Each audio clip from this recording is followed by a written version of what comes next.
গ্রামের স্কুলে কামাল ছিল সবচেয়ে বুদ্ধিমান ছেলে। একদিন পরীক্ষায় প্রশ্ন এসেছে, বাংলাদেশের জাতীয় ফল কি? কামাল চিন্তা করল, আম নাকি কাঁঠাল। কনফিউজড হয়ে পড়ল। হঠাৎ তার মাথায় বুদ্ধি এলো। সে লিখল, বাংলাদেশের জাতীয় ফল হল জাতীয় ফল।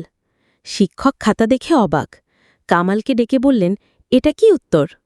কামাল গম্ভীরভাবে বলল, স্যার, প্রশ্নে তো জিজ্ঞেস করেছে জাতীয় ফল কি, আমি লিখেছি জাতীয় ফল, ভুল কি?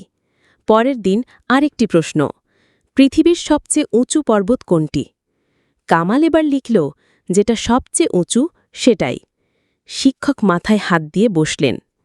তৃতীয় দিন প্রশ্ন, তোমার নাম কি? কামাল খুশি হয়ে ভাবল, এ তো সহজ। লিখল, আমার নাম হল আমার নাম। শিক্ষক আর পারলেন না। কামালের বাবাকে ডেকে এনে বললেন, আপনার ছেলে বড় হয়ে দার্শনিক হবে। বাবা গর্বিত হয়ে বললেন, আসলেই তো, এমন গভীর উত্তর তো আমিও দিতে পারি না।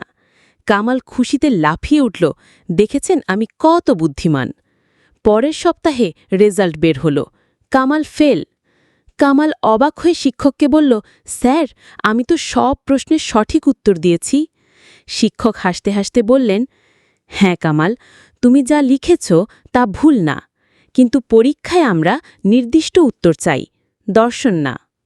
সেদিন থেকে কামাল বুঝল, বুদ্ধি মানে শুধু চালাকি না, সঠিক জ্ঞানও থাকতে হয়।